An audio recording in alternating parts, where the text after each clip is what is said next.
आज की इस वीडियो में हम जानेंगे टॉन्सिलाइटिस क्या होता है। टॉन्सिलाइटिस की वजूहात यानी कि ये क्यों होता है, इसकी अलामात यानी कि सिम्टम्स और इसके इलाज के बारे में जानेंगे और इसके साथ साथ डायग्नोज का तरीका, इसकी कॉम्प्लिकेशंस और इससे बचने के लिए एहतियाती तदाबीर के बारे में बात करेंगे। इस वीडियो को एंड तक जरूर देखिएगा। अगर हमारी वीडियो पसंद आए हो तो वीडियो को लाइक कीजिएगा, शेयर कीजिएगा और हमारे चैनल को सब्सक्राइब करके बेल आइकन को प्रेस कर दीजिएगा। तो चलिए शुरू करते हैं हम अपनी आज की वीडियो को। बेसिकली जो टॉन्सिल्स होते हैं वो हमारे मुंह के पिछले हिस्से और गले के सामने वाले हिस्से में मौजूद लिम्फ नोड्स होते हैं। अब इन लिम्फ नोड का काम ये होता है कि बैक्टीरिया और दूसरे जरासीम्स को फिल्टर करते हैं, जिसकी वजह से हमारी जो बॉडी होती है वो बहुत सारे इन्फेक्शन से बच जाती है। टॉन्सिल्स जो होते हैं वो बैक्टीरियल और वायरल दोनों इन्फेक्शन की वजह से हो सकते हैं। ये टॉन्सिल्स ओवल शेप के दो टिश्यू के पैड्स होते हैं जो कि हमारे गले के पिछले वाले हिस्से में दोनों तरफ एक एक करके पड़े होते हैं। यही टॉन्सिल्स जब स्वेल कर जाते हैं यानी कि इन्फ्लेमेशन हो जाती है तो इस कंडीशन को हम कहते हैं टॉन्सिलाइटिस। अब हम टॉन्सिलाइटिस की वजह को जान लेते हैं। ये वायरल इन्फेक्शन की वजह से हो सकते हैं, बैक्टीरियल इन्फेक्शन की वजह से हो सकते हैं और इसके अलावा किसी एलर्जी की वजह से भी हो सकते हैं। इनको हिंदी या उर्दू में गले की गिल्टियां भी बोला जाता है।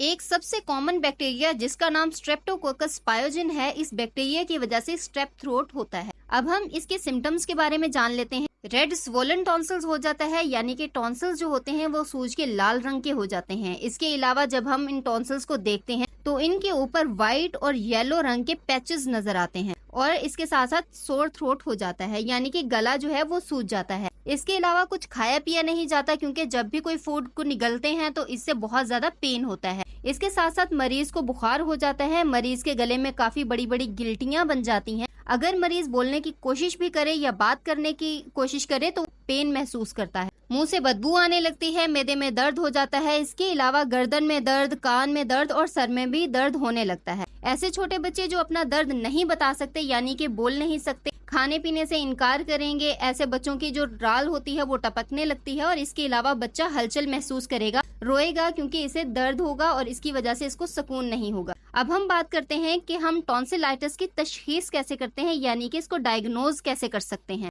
सबसे पहले पेशेंट की हिस्ट्री ली जाती है, फिजिकल एग्जामिनेशन किया जाता है, थ्रोट स्वैब लेके कल्चर एंड सेंसिटिविटी के टेस्ट के लिए दिया जाता है और इसके साथ साथ मरीज के ब्लड टेस्ट भी करवाए जाते हैं। अब हम इसकी कॉम्प्लिकेशंस के बारे में जानते हैं। अगर किसी शख्स को अक्सर टॉन्सिल जो होते हैं वो इन्फ्लेमेशन रहती है यानी कि टॉन्सिल जो होते हैं वो अक्सर सूजे रहते हैं तो ऐसे लोगों में कुछ कॉम्प्लिकेशंस हो सकती हैं, जैसा कि सोते सोते सांस का बंद हो जाना यानी सांस जो है वो ठीक तरीके से ना आना, इसको हम ऑब्स्ट्रक्टिव स्लीप एपीनिया कहते हैं। इसके अलावा जो इन्फेक्शन होता है वो गले के अंदर जो मौजूद टिश्यूज होते हैं उनके अंदर तक जा सकता है, जिसको मेडिकल में टॉन्सिलर सेलुलाइटिस कहा जाता है। इसके अलावा पेरीटॉन्सिलर एब्सेस हो सकता है यानी कि टॉन्सिल जो होते हैं उनमें पस भर जाती है। रूमेटाइड फीवर हो सकता है यानी कि दिल, जोड़ों, नर्वस सिस्टम और स्किन पे इन्फ्लेमेशन यानी कि सोजिश हो सकती है। इसके अलावा स्कारलेट फीवर हो सकता है और गुर्दों पे सोजिश हो सकती है। अब अगर हम इसके इलाज की बात करें यानी कि ट्रीटमेंट की बात करें तो मरीज को एंटीबायोटिक्स दी जाती हैं, दर्द कम करने के लिए पेन किलर या फिर पेन रिलीफ दी जाती हैं,